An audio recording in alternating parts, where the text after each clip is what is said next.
مسؤولين iyo madax dhaqameed tiro badan ayaa maanta ka qayb galay munaasabad meeqaamkeedu sareeyay oo lagu caleema saarayay caaqil cusub oo la yiraahdo Ismaaciil Salebaan Cali Nuur oo lagu qabtay degmada Qoyta munaasabadan oo ay hadallo u badnaa duco iyo dardaaran ka jeediyeen salaadiin cuqaal siyaasiyiin aqoon-yahano waxgarad iyo mas'uuliyiin ka kala socday gobolada Togdheer iyo Saaxil oo ay ka mid ahaayeen barasaab ku xigeenka gobolka Saaxil Maxamed Cismaan Indhabalac barasaabka Togdheer Maxamuud Cali Salebaan Ramax xogayaha dawladda hoose ee degmada Burco Cismaan Maxamed Sheekh iyo gudoomiyaha degmada Qoyta Yuusuf Xuseen Cabdilaahi waxayna dhamaantood soo jeediyeen in loo duceeyo la tayeeyo oo la garab galo caaqilka cusub xafladda waxa loo dhigay caaqil Ismaaciil Xaaji Salebaan Cali waxaan ku darayaa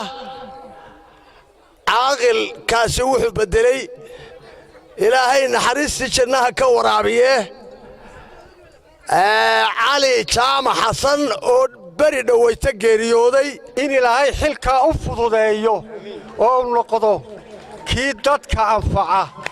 loo ogaanaynaa inaynan ka dhaqaaqina maanta Ismaaciil ka bino caaqil Ismaaciil Salebaan Cali aynu tayo u yeelo oo gaari uu ku ordo dadka ku gaaro iyo geel uu magac ku saxo ku bixiyo inuu ilaahay ka dhigo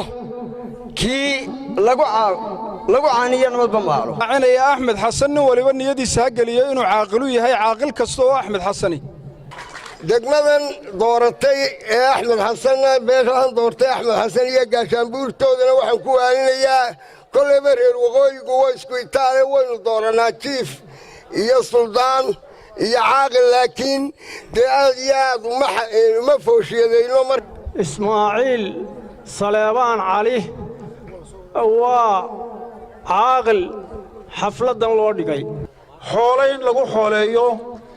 xilka loo dhiibay oo lagu garab galo isaga oo had iyo goor la ilaaliyo ma aha nin cusub oo aan hawl hore qabanin ma aha waa nin hawl soo jara waa nin soo shaqeeyey taladii Axmed Xasan lagu yaqaanay ama dhogor lagu yaqaanay maanta waa asiibteenoo halkeedii baa dhigteen ilaahay xilka lagu dhiibay ha kugu sharfo ha kugu karaameeyo ayaanu ilaahay ka baryaynaa in ilaahay sida waafajisan qolka waafajisan ku waafajiyo ayaanu leenahay Allah waxaan leeyahay waa soo xusheen waa soo naqayseen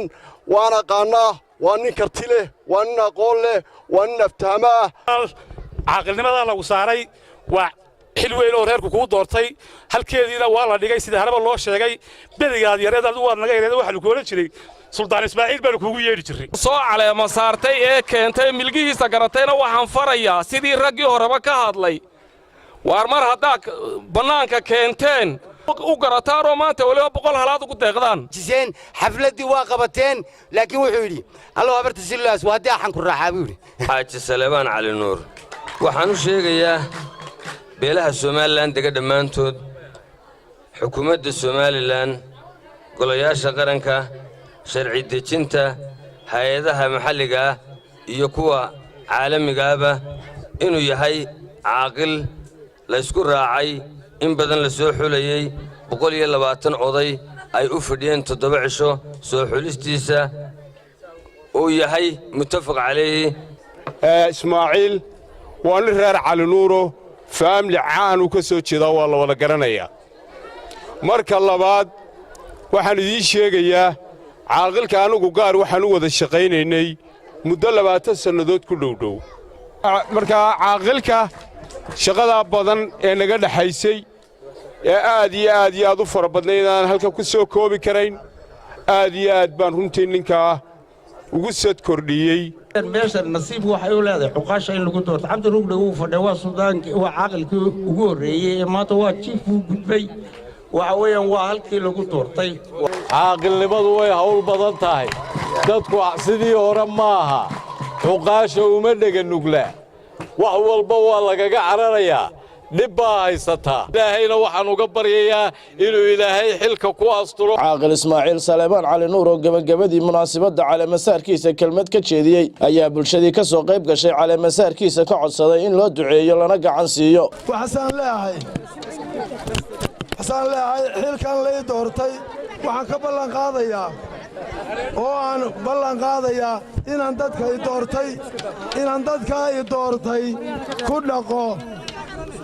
cadaalad iyo sinaan baan ballan qaadayaa